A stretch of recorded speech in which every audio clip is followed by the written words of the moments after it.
we like to avoid. Pag-aaral po natin ngayon, pinamagatan natin, happiness is giving. Na ang tunay na kaligayahan, malalim, malawak, mataas, sa pagbibigay, hindi sa pagtanggap. Salamat aming Ama sapagkat kayo Diyos na mapagbigay, nagbibigay, at nagtuturo sa amin na gayon din ang gawin. Sa paglapit namin sa iyo ngayon, Panginoon, dinadala namin sa iyo ang aming puso na humihingi ng pagpapala. Dala-dala namin ang aming mga handog na nais naming ikarangal ng inyong pangalan at humihingi kami ng pagpapala mula sa inyo. Linisin niyo po kami at patawarin, hugasan mula sa aming mga karumihan at bigyan niyo ng liwanag ang aming isip. Dalangin namin, aming Ama, yung inyo pong leksyon para sa amin ngayon maging malinaw, maging pamantayan namin sa buhay. Kaya kami naman, Panginoon, nais namin magbigay sa inyo ng 100% attention. Teach us to focus on you alone. We bring our thoughts captive to the name of Jesus. And we ask you, Father, move in our midst and do your will. Iligtas mo kami at ilayo sa mga masasamang tao, sa masasamang espiritu, maging sa aming mga karamdaman at kahinaan, at nang walang maging sagabal para kami tumanggap na inyong pagtuturo. Panginoon, kami po'y bihisan nyo ng inyong karunungan at bigyan nyo ng inyong kaliwanagan. Dalangin namin ang lahat ng ito, nananalig na inyong dinidinig sa ngalan ng iyong anak, aming Panginoon si Jesucristo. Salamat po, salamat sa inyo, O Diyos. Happiness is in giving. Ano po ang logic nito na ang tunay na kaligayahan ay sa pagbibigay? Because God is a giver. Ang Diyos naman talaga ay Diyos ng pagbibigay, Diyos na mapagbigay. Sa simula pa lamang, Genesis 1:29, God said, "See, I have given you every plant yielding seed that is upon the face of all the earth, and every tree with seed in its fruit. You shall have them for food." Ang isa sa mga kauna-unahang ginawa ng Diyos sa tao, binigyan niya ng pagkain at ibinigay niya ang lahat ng pwedeng kainin ng mga halaman, mga prutas, at nang sa ganon, ang tao ay huwag magugutom.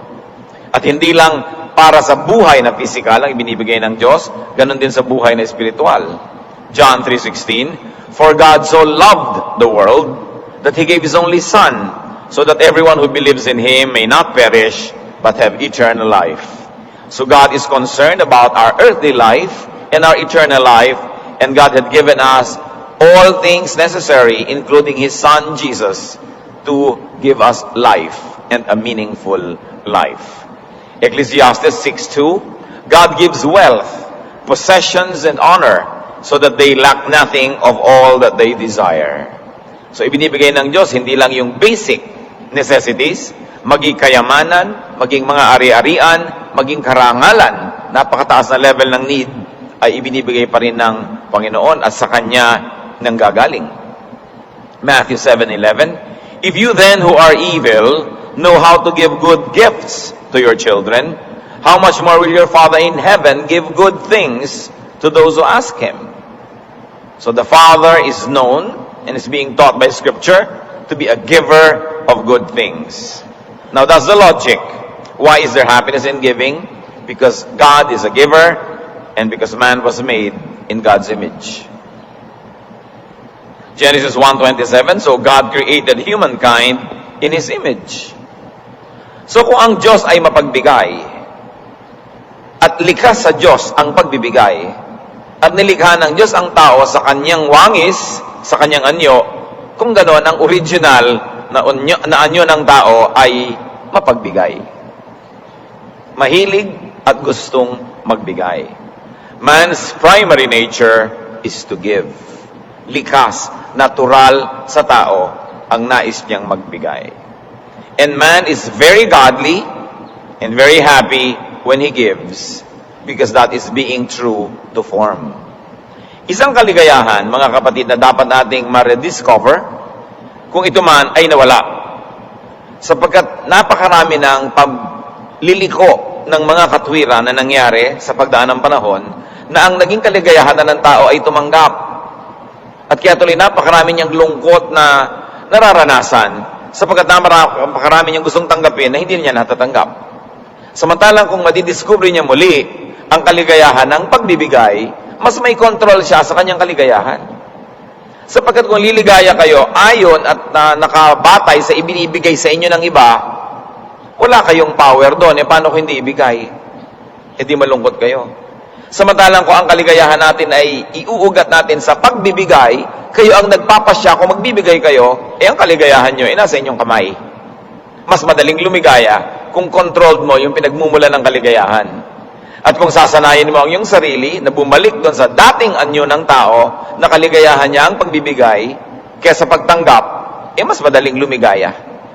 Kung aasam-asam ka, namamalimos, hihingi-hingi, susunod-sunod para tanggapin mo yung ikaliligaya mo, nasa kamay ng iba ang iyong kaligayahan.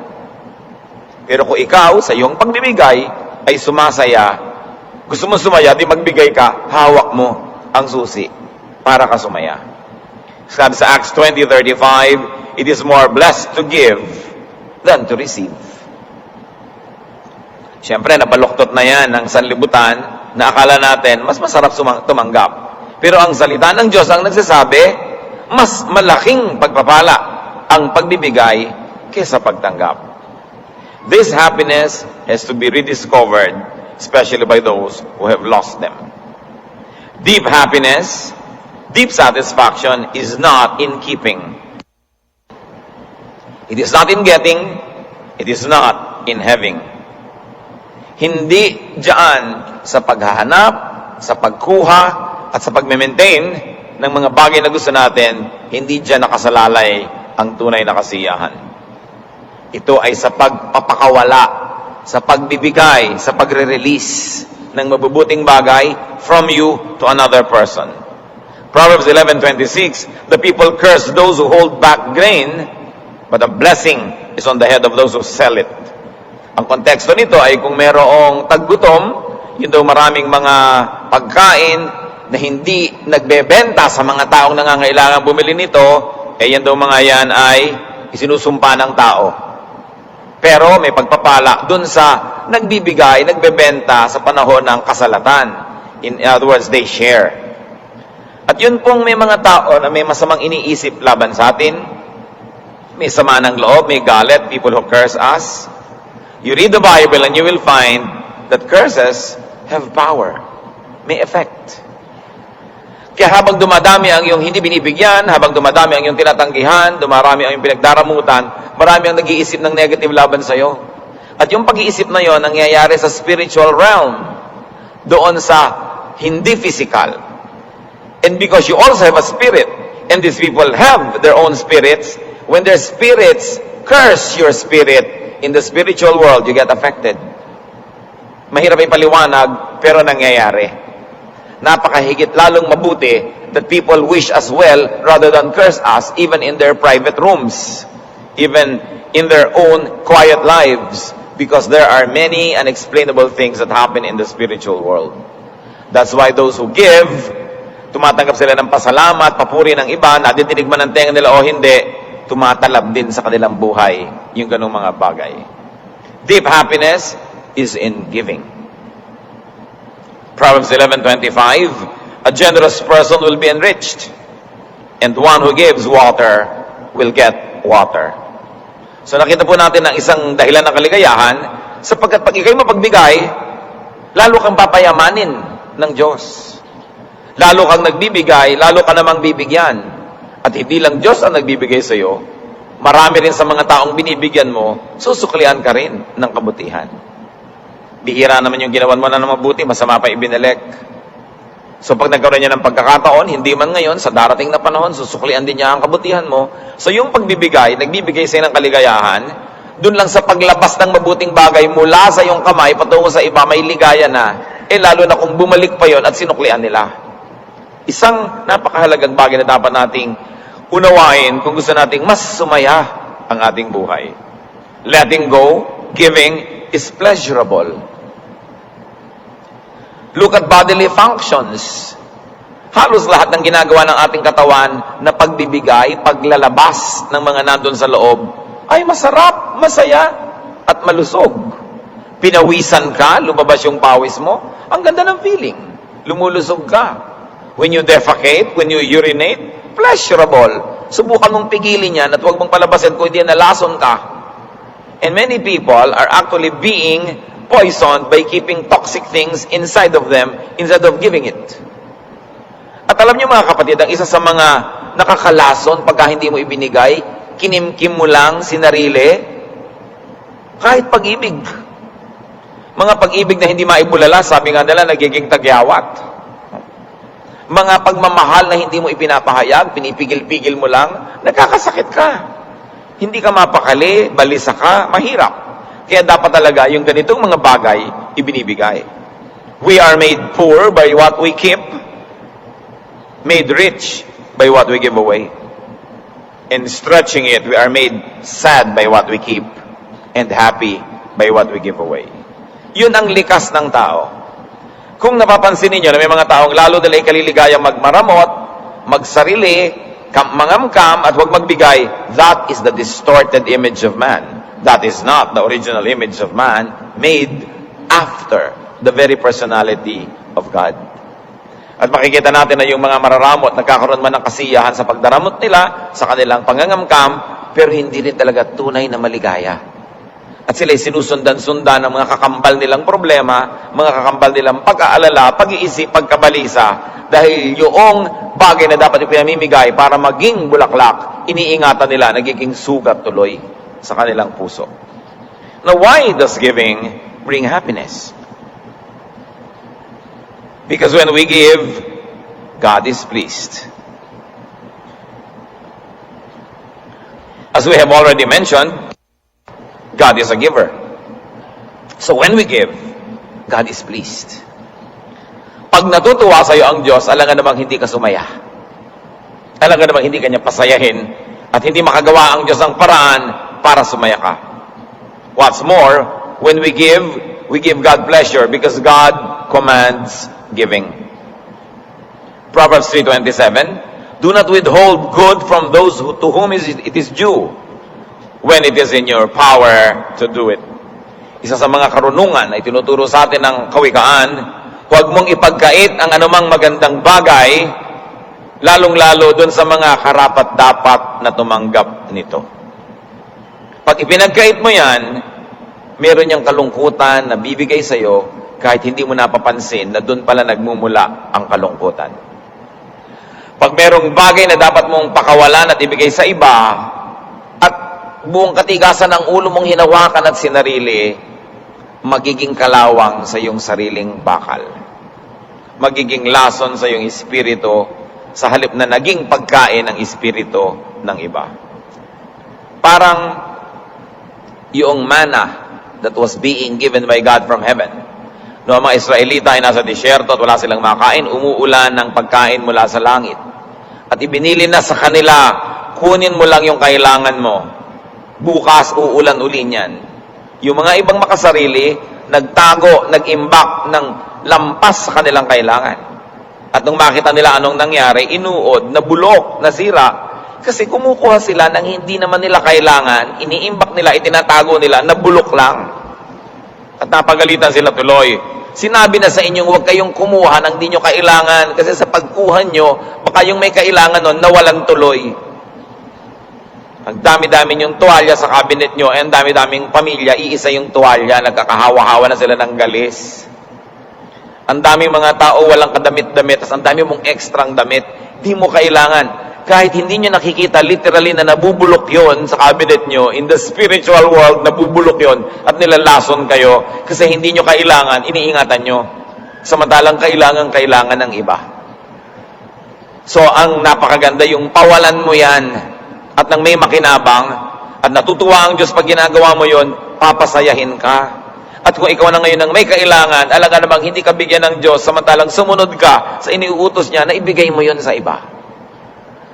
Pag ito'y muli nating naunawa, mas maraming kasiyahan na mararanasan ng tao.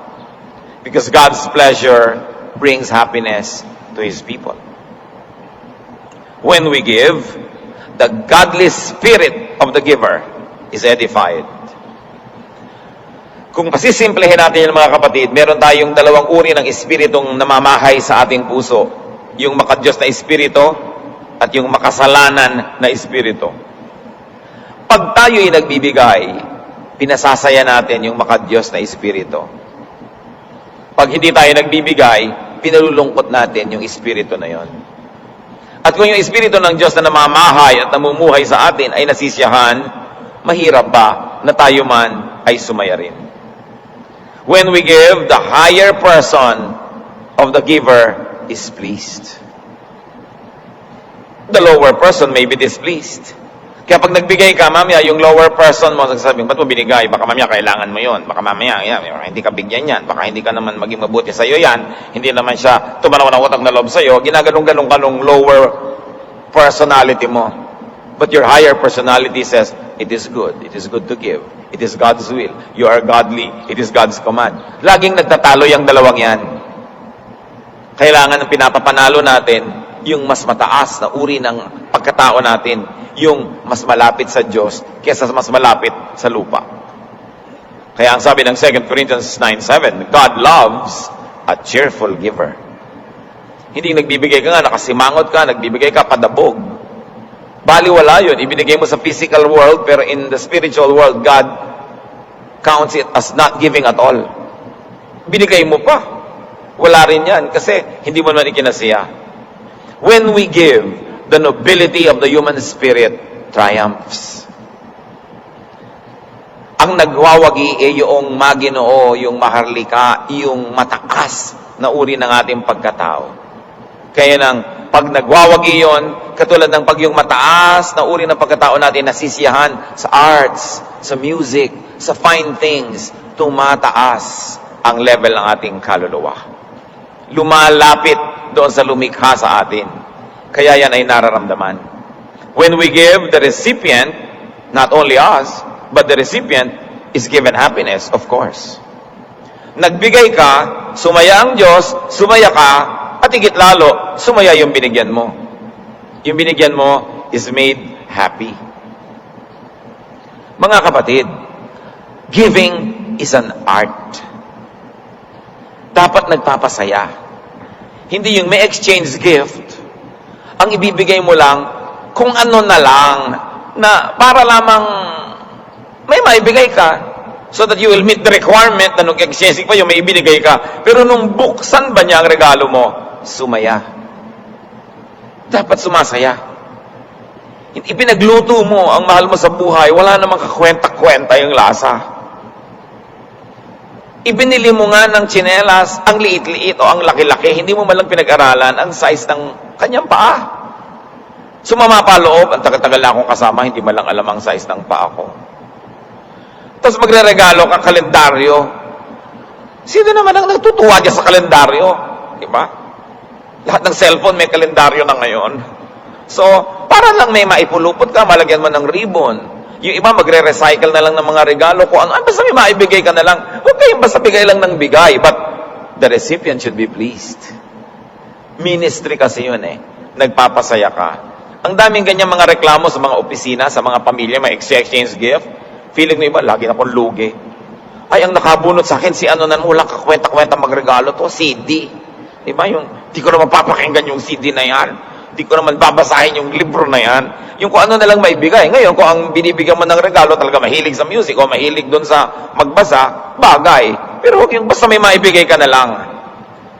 Philippians 4:18, si Paul na tumanggap ng mga regalo mula sa kanyang tinuruan, sabi niya, I am fully satisfied now that I have received from Epaphroditus the gifts that you sent. Sabi niya, siyang-siya ako sa ipinadala nyo. Tuwang-tuwa ako. Huwag yung di lang may maiabot, kundi ikinasiya nung tumanggap. Ngayon, bakit tayo sasaya kung sumaya yung tumanggap? Because a happy recipient is one less lonely person in the world. And one less lonely person in the world means a happier environment, a happier surrounding, which in the end will also benefit us. And what's more, a happy recipient is one more potential giver of happiness to you and to others. Pag nagpasaya ka ng isang tao, nabawasan ang napakaraming milyon-milyong malulungkot. At kung bawat isa sa atin ay nagpapasaya ng kapwa, mauubos yung kalungkutan at yung buong paligid natin, aangat ang lambong at dilim sasaya ang lahat, madadamay ka na rin, kahit sila lang yung masaya at hindi naman ikaw, dahil sa saya nila, madadamay ka na rin. Pero ang lungkot ng iba, madadamay ka rin yan, kasi hawa-hawa ang mga bagay na yan. The very nature of happiness is in sharing. And isang paalala, recipients are to give back. Pag nakatanggap kayo, sumaya kayo, pasayahin nyo rin yung nagbigay. Para siya naman, ma-encourage, magbigay uli, sumaya ka uli, nagbigay ka uli sa kanya, you begin or you maintain a cycle of happiness giving. Hawa-hawa kasi yan. If you give, you should learn to give back. Tingnan ninyo ang pagbibigayan at pagsasamahan ng Diyos at ng Israel. Exodus 20 verses 1 to 3, the first commandment. Then God spoke all these words. I am the Lord your God who brought you out of the land of Egypt, out of the house of slavery. You shall have no other gods before me. Ano yung dynamics? Sabi ng Diyos, binigyan ko kayo ng kalayaan. Inilabas ko kayo sa Ehipto kung saan dati kayong mga alipin, ngayon malalaya na kayo.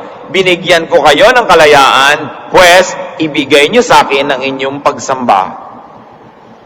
Baka naman matapos ko kayong palayain, sa ibang Diyos pa kayo magsisimba. Baka naman matapos ko kayong pagpalain, sa iba pa kayo magdala ng offering. Ibang pangalan pa ang parangalan nyo dahil maraming mga Diyos na kukumpit-kumpit dyan sa mga lugar na yan noon. May Diyos ng ganyan, may Diyos ng ganon. Kaya sabi ni Yahweh, ako huwag nyo kakalimutan, ako, hindi sila ang nagpalaya sa inyo. Anong kapalit? Ako ang sasambahin nyo at hindi sila. It is a transactional relationship. Tinanggap mo yung kalayaan, tinanggap mo yung pagpapala, pues gawin mo naman ng yung bahagi, ibigay mo ang yung pagsamba. Hindi pwedeng tumatanggap ka at wala kayo binibigay. Hindi kumpleto yung transaction. Walang balance. Kaya ang tao naman na binibigyan ng Diyos ng pagpapala, Genesis 28:22, of all that you give me, I will surely give 1/10 to you. Sabi, O Diyos, ibinibigay nyo sa akin ng lupa na pinagtataniman ko, ibinibigay nyo ang mga kailangan ko, lahat ngayon ang ibinibigay nyo sa akin, ibabalik ko sa inyo ang ikapu. Transactional. Hindi pwedeng tanggap ka ng tanggap kasi hindi ka nagtatithe. Binibreak mo yung cycle of giving and receiving, giving and receiving. So ano mangyayari? You just get and forget. Pag hindi ka nagbigay, naputol. Hindi ka na rin bibigyan. Putol na ang bigayan. Kaya merong pananagutan. Even in the Bible, relationships are transactional. Lahat ng relasyon, mga kapatid, transactional. At huwag niyong masamain yung transactional relationship. Yun talaga. Magulang, inaalagaan mo ang iyong anak habang sila'y bata. What is the other side of that? Bata, pag tumanda ka, ang magulang mo, siya naman ang aalagaan mo. Transactional yan. Hindi mo yan dapat i-break.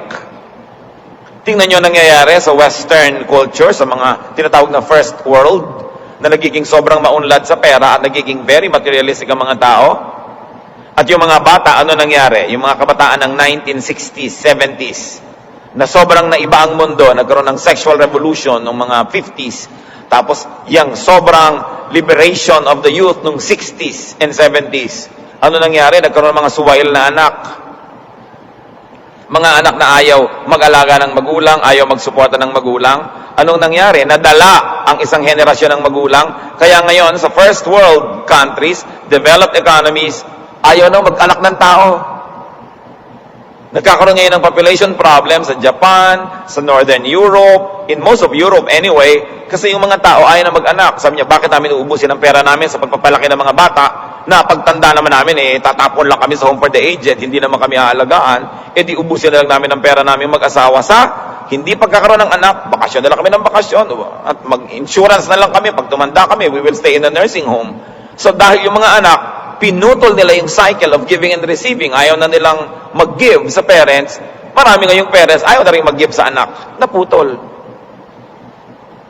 Kaya dapat talaga, give, receive, give, receive. This makes people happy. Yung transaction natin halimbawa sa Diyos at sa lupa, Luke 13, 6 to 8. Then he told this parable. Si Jesus yung nagsasabi, a man had a fig tree planted in his vineyard, and he came looking for fruit on it and found none. So he said to the gardener, see here, for 3 years I have been looking for fruit on this fig tree, and I still find none. Cut it down. Why should it be wasting the soil? He replied, sir, let it alone for 1 more year until I dig around it and put manure on it. At kung itutuloy pa natin, sabi niya, and if when you come back after a year and still has no fruit, we're going to uproot it and burn the tree. Jesus here, giving a parable na yung God yung may-ari ng garden. Sabi niya doon sa taga-alaga, balik ako ng balik sa punong ito, taon-taon, wala naman ako makitang bunga, bakit patuloy natin siyang papayagang ubusin ang taba ng lupa? Sumisipsip siya ng tubig, ng mga nutrients, tumatanggap siya ng liwanag, ng araw, wala na tuloy tumutubong iba sa lugar na yan, tapos wala namang bunga, bunutin yan. At sabi ng gardener, bigyan niyo pa ba ng 1 taon, dadagdagan ko pa ng pataba. Ibig sabihin, bibigyan pa po natin. Pag hindi pa siya nagbigay sa atin ng bunga, susunugin na natin. Maging ang Diyos, ayaw niya magsayang ng resources sa mga taong ayaw naman mamunga, sa mga halamang ayaw mamunga. So kailangan pag may tinanggap ka, magbigay ka. Yun ang rule of nature. And there is so much unhappiness because that is being broken by people. 1 Corinthians 9:10. When the plowman plows and the thresher threshes, they ought to do so in hope of sharing in the harvest. This is an old agricultural transaction na may mga tao na namamayani, hindi sila binabayaran sa kanilang pagtatrabaho, bayanihan. Paano sabi, pag merong isang nag-araro, nagbungkal ng lupa para sa iyo, ikaw yung may lupa, sa dakilang lupa mo, hindi mo na kayang bungkalin lahat yan, meron kang nilagay dyan ang mga taga-bungkal, at nung anihan na, hindi mo na kayang anihin lahat yan, kukuha ka ng mga taong taga-ani, taga-putol ng mga grain. Sabi, yung nag-aararo, yung nag-aani, ginagawa niya, hindi, lumaasas siya na may parte siya doon sa lahat ng mga harvest. Alam nga naman, pagkatapos na nandiyan na yung harvest, thank you na lang. Kailangan kaparte siya. So, ang sinasabi dito, lahat ng may input, dapat may maiiwi. Lahat ng nagbibigay, dapat tumanggap sa lahat ng uri ng transaction. Kaya yung mga nag-aral ng medisina, ang tagal-tagal nag-aral, tapos mo, Doktor, 3 minutes yun lang kung tinignan, tapos 500. 9 na taon po ako nag-aral. Di ba? Bakit mo sinusukat doon sa akin pagpitik-pitik sa likod mo? Bago ka natutunang pitikin yan, 9 na taon. Alam nga namang nag-aral siya, ayaw man siyang pakitain man lang. Lalong-lalo yung mga kamag-anak ng mga doktor, kilala lahat. Ay, si ano, pinsan ng kapatid, ng kamag-anak, ng bayaw, ng ating kapitbahay. Therefore, pupunta ka doon, magpapagamot kang libre. Ang tanong, tumulong ka ba, magpatrikula yan? Mga kamag-anak, kung hindi kayo nag-contribute sa pagmamatrikula ng mga kamag-anak yung naging doktor, huwag kayong mag-expect ng libreng pagpapatingin. Di naman kayo nag-contribute, aani kayo, ang salagay. Ganyan lahat ng mga profesyon. Ang hirap-hirap kuminsan na mag-practice ng profesyon dito sa ating bayan. Lahat na lang ng kalayo-layuan mo kamag-anak, nag-expect ng libre. Samantalang hindi naman sila tumulong nung ikaw itong nag-aaral. Hindi yun ang cycle of giving. Ngayon, kung yung tao gusto magbigay sa iyo, mag-volunteer ng free services, okay. Pero huwag niyong pilitin. Wala kayong tanim, huwag kayong umasang umani. Pero balik rin natin, lahat ng may itinatanim sa atin, dapat nating paanihin. That is the godly way. Now, how do you produce and promote happiness? By giving.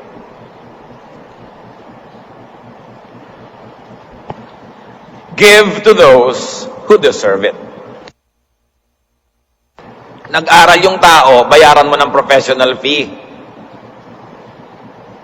Kung may discount ka man, salamat. Pero ba't ka may discount?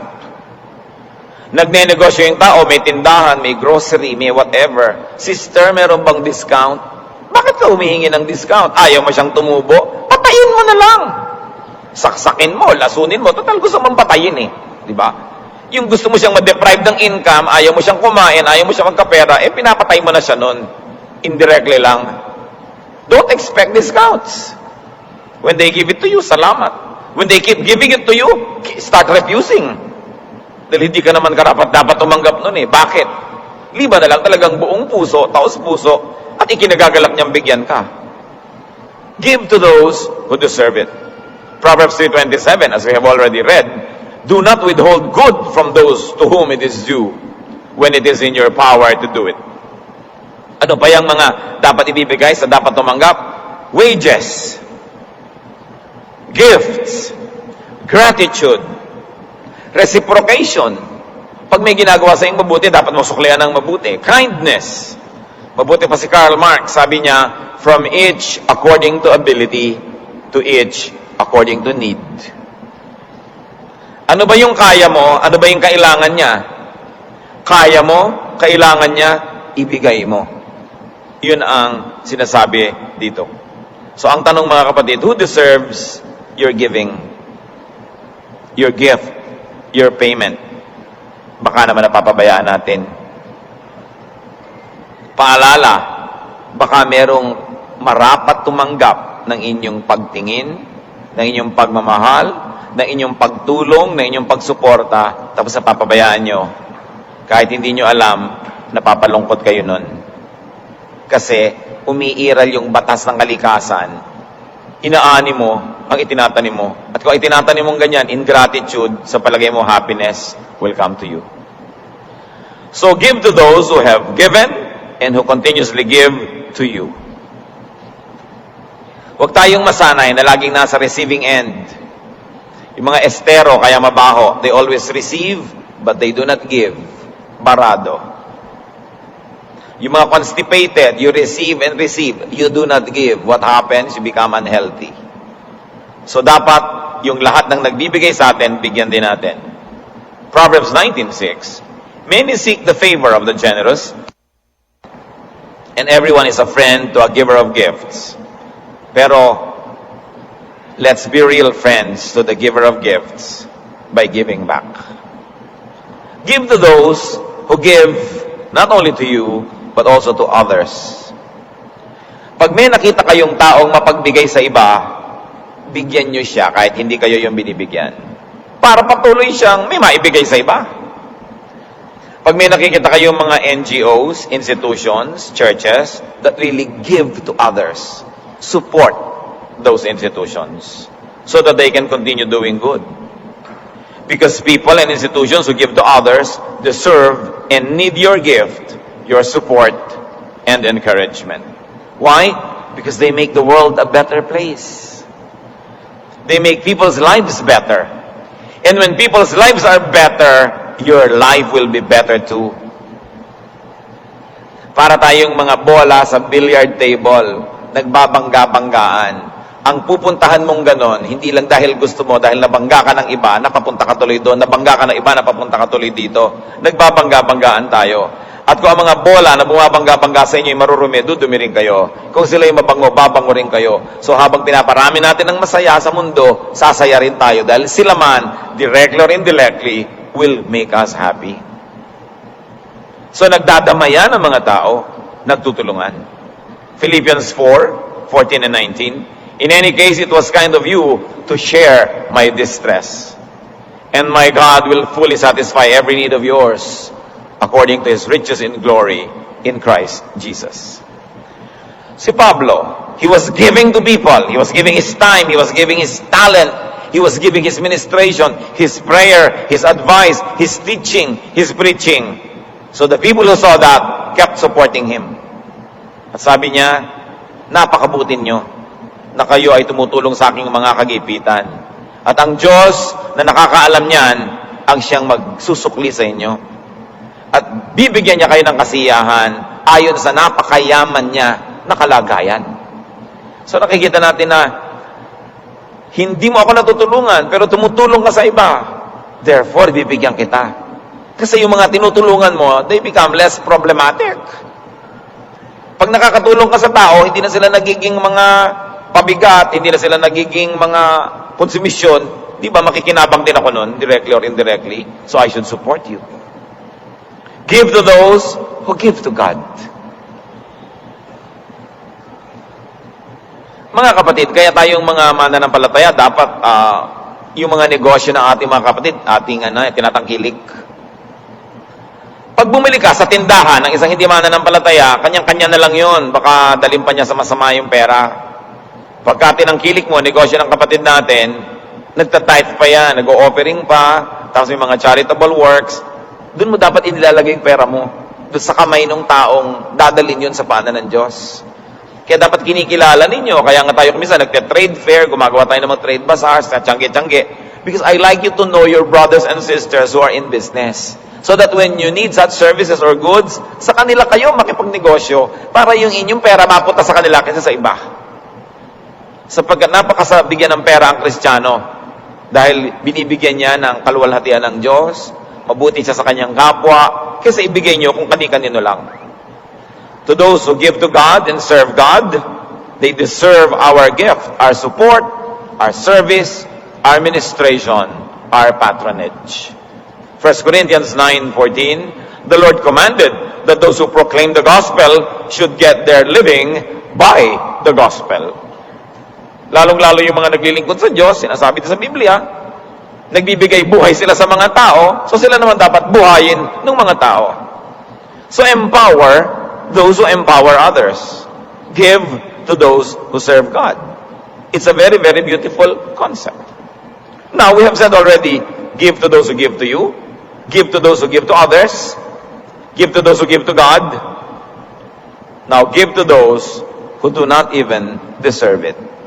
Si Jesus yan, kaya siya unique. Pag nagturo si Jesus, laging may bagong twist eh. Dati, give to those who deserve, dinagdagan niya, give to those who do not even deserve. Yun si Jesus. Matthew 5:41, and if anyone forces you to go 1 mile, go also the 2nd mile.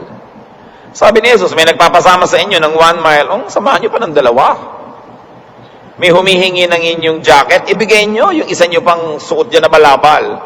Yan si Jesus, unique. Gusto natin magpaka-Kristiyano, talagang hindi ka lang nag-give to those who deserve, you give to those who do not even deserve. Proverbs 25:21, if your enemies are hungry, give them bread to eat. And if they are thirsty, give them water to drink. Yun ang pinagkaiba. Because when you give to those who do not deserve it, there will be one less lonely and needy person. And you have a very beautiful chance of having one more grateful person. Therefore, another potential giver. Reverse the cycle of selfishness. Nakita niyo sa handaan, halimbawa, magdadala kayo ng mga pagkain, potluck, na yung maraming maarting Kristiyano ni ayaw sabihin yung luck, pot bless dapat. Kung pot bless ko, ikakaligayan nyo. Ang point, pagka nakita mo yung iba na talagang dadala, gaganahan kayo magdala. Pero pag nakita mo yung iba, kung minsan naman kami nag-potluck, ang konti nung dala ng iba, ang dami kong dala, nalugi yata ako, next time, alam ko na, kukontian ko rin yung dala ko. Ngayon, pagka hindi pa natatapos ang handaan, yung iba nagbabalot na ng iuwi, ikaw hindi nagbalot, lahat sila may uwi, ikaw wala. So, next time, uunahan ko sila magbalot. Nakikita nyo yung cycle. Pag may mga taong nang encourage ng positive cycle by giving, the others give also. Pag may nagpasimula ng cycle of selfishness na hindi nagbigay, kumuha pa, yung iba, next time yun din ang gagawin. Hanggang mamaya, naghahandaan kayo, paubos ng paubos yung handa. Imbes parami ng parami. So mga kapatid, we are salt of the earth, light of the world. Dapat lagi nating i-reverse. Pag nakakita ng karamutan sa ating family, ano ba naman yung mga family reunion na lang, ako na lang lagi nagdadala. Huwag kayong manghinawa na magdala dahil may mga mabubuting loob din doon na may encourage. Next time, magdadala na rin sila. At huwag tayo yung nagtuturo sa iba na maging wais, na dahil ginawa mo yon, kumuha ka ng kumuha. Yung dating hindi kumukuha na rin. Kasi nahawa sa'yo.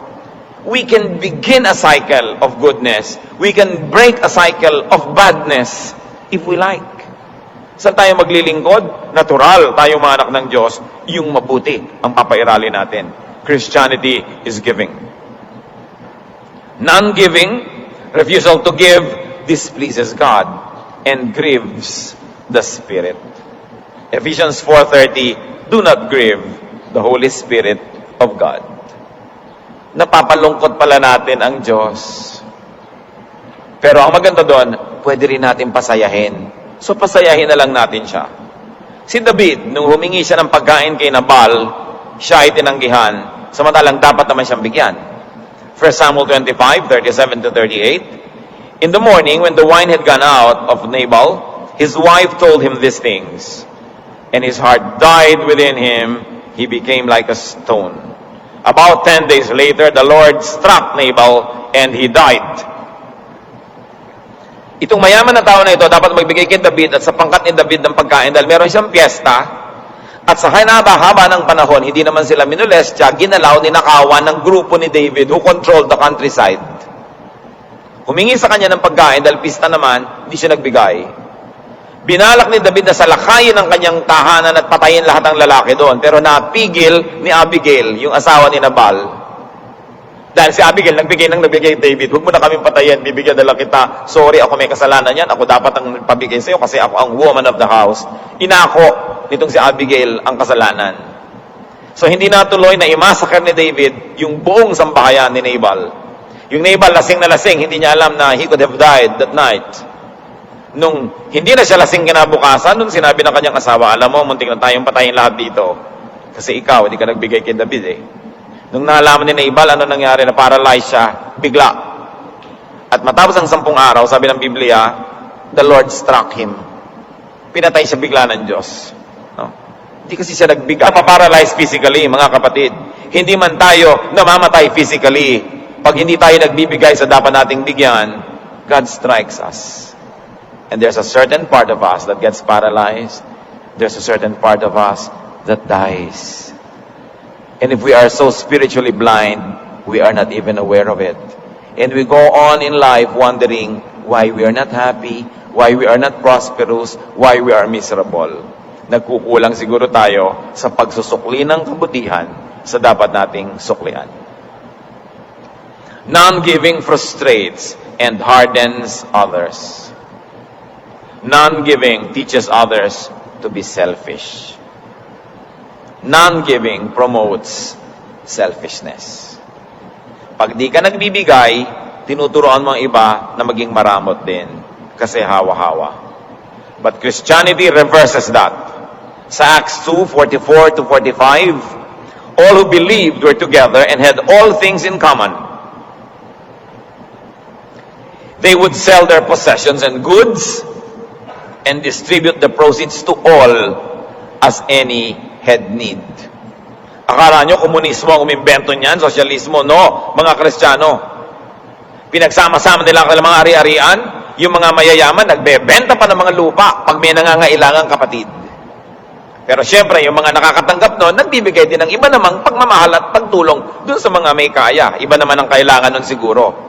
Kasi kung yung mga binibigyan mo, hindi rin nagsusukli, sooner or later, mamamatay na rin yung espiritu na yon ng pagbibigay. Kaya kailangan laging binubuhay yon. Pag binigyan ka, bigay ka rin para hindi siya mawala ng gana. Napaka-importante sa mga pamilya, lalo kayo mga panganay, magbigay kayo ng mabuti sa inyong mga kapatid. Promote a culture of giving. Kasi kadalasan pag ating mga ate, kuya, mararamot, yung mga younger children, nagiging maramot din kasi lumaki sila sa ganong atmosphere. Pag yung mga tiya natin, mga tiyo, ang kukunat, ang dadamot, usually nagiging ganun din tayo sa ating mga pinsan at magiging sa magiging mga pamangkin natin. Kaya tayo na merong kakayanan na mag-impluensya ng mga younger people in our family, promote a culture of sharing, a culture of giving. Lahat tayo makikinabang din doon. Many people seek happiness through receiving. That is the weak part of it because it is totally dependent on others. It is reactionary, it is disempowering. Pag ang kaligayahan mo, isasandal mo sa pagbibigay sa iyo ng iba, edi kung di ka bigyan, wala kang magawa. The more active and fruitful way to seek, to produce, and multiply happiness is by giving.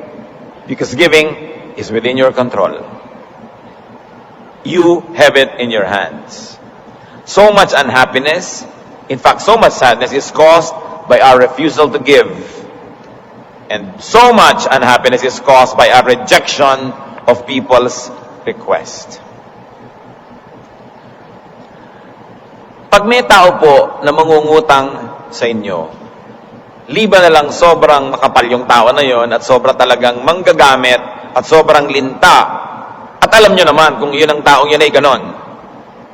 Liban na lang ganon, bago yan nakapagsabi, kutakot-takot na ikot at timing. Kutakot-takot na pakikiramdam. Pag ang tao ay uutang, hihingi, magsasabi, magpapaalam, ikot ng ikot, tatanungin, maganda ba ang mood? Kumain na ba? Puyat ba siya? Masaya ba? Hirap na hirap bago makapagsabi ang tao kung siya ay totoong tao. Mga kapatid, pag may nagsabi, may humihingi, may nagpapaalam, may nagsusumamo, mayroong ipinapakiusap, isipin nyo na lang, napakalaking pag-iipon ng lakas ng loob ang ginawa niya para lang magsabi sa inyo. Para nyo lang biglang biguin. So, ang sinasabi sa Bible, give to those who deserve when it is in your power to do so. Huwag kayong manghiya. Do not refuse people flatly just because you happen to hold power in your hand at the moment. Because you don't know, sa isang iglap, malipat sa kanya yung kapangyarihan at kayo naman tong kailangang mamalimos. Kayo yung kailangang humingi. Gusto kong bigyan ng diin, liba na lang ang taong ito, notorious talaga sa pagiging linta, na pwede nyo talaga i-refuse dahil sinipsip na ang dugo nyo sobra. Liba na lang ganon. Kung kaya nyo, mga kapatid, huwag kayong tumanggi. Mahirap yung nakakasugat tayo ng damdamin, nakakasakit tayo ng kalooban. At yung taong tunay na tao, yung taong may hiya, yung taong may paggalang din naman pagtingin sa sarili niya, sobrang pagpapakababa ang kailangan niyang gawin para siya manghingi. The least we can do as humans is to respect the basic dignity of the one asking and give when it is in your power to do so. Kasi pag tumanggi kayo, hindi nyo lang tinanggihan halimbawa na bigyan siya ng kung ano, may iba pang kahulugan yun. Babasahin niya yon na pagtanggi sa kanyang buong pagkatao. Hindi naman ma-isolate ng tao yun na ang tinanggihan lang niya yung request ko. Ang iisipin niya, hindi niya ako mahal. Wala siyang paggalang sa akin. Wala siyang pagtingin. Lalaki yung sama ng loob. At pag sumama ang loob sa'yo ng isang tao, lalo't ikaw yung may kasalanan, may talab sa'yo yun. May balik. Proverbs 11:17, those who are kind, reward themselves. Yun daw mabuti ang talagang binibigyan nila ng gantimpala, sarili din nila. Una, dahil sumaya sila sa pagbibigay. Pangalawa, yung binigyan nila, magbibigay din yun. At hindi man, sumaya naman yun, nabawasan ang malulungkot sa paligid, nakinabang ka rin. At sinasabi sa Galatians 6:7, you reap what you sow. Kung anong itinatanim mo, aanihin mo. So magtanim ka na lang na magtanim na mabuti, magbigay ka ng magbigay ito yung kaya mo, kasi aanihin mo rin yun. Kung hindi naman, nauna ka na umani. Kung minsan naman, na-advance na yung blessing sa'yo, ano ba naman na magbigay ka? Ikaw na yung unang nakatanggap. Hosea 8:7, for they sow the wind, and they shall reap the whirlwind.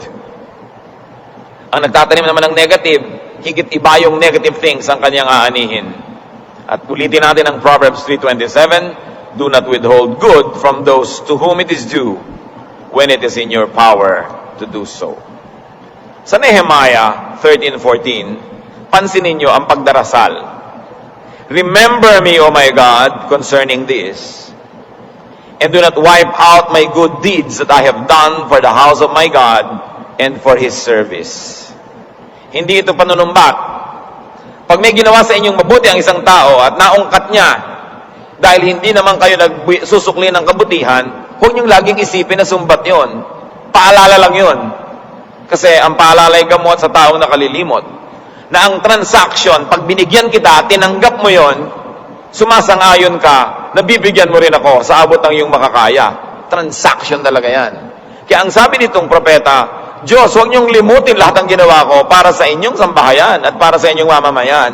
In other words, pakinggan niyong dilangin ko, ibigay niyo ang hinihingi ko. Dahil sa inyo man ay nagbigay ako.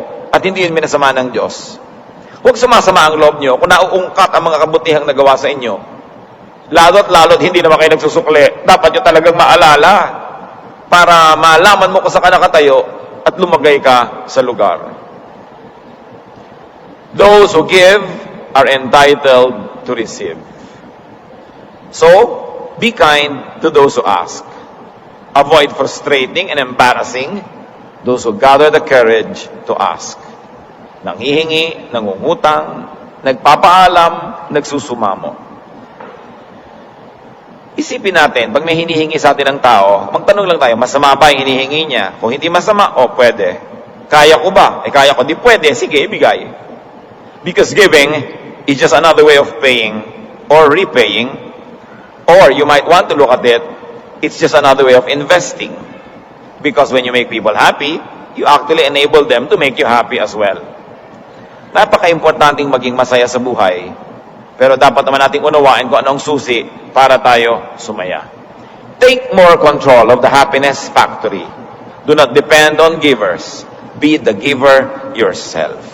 Sa itong bagong-bagong taon pa lamang, sa mga bagong-bagong taon ng nag-birthday, sa bagong-bagong taon ng anniversary, tanong mga mag-asawa,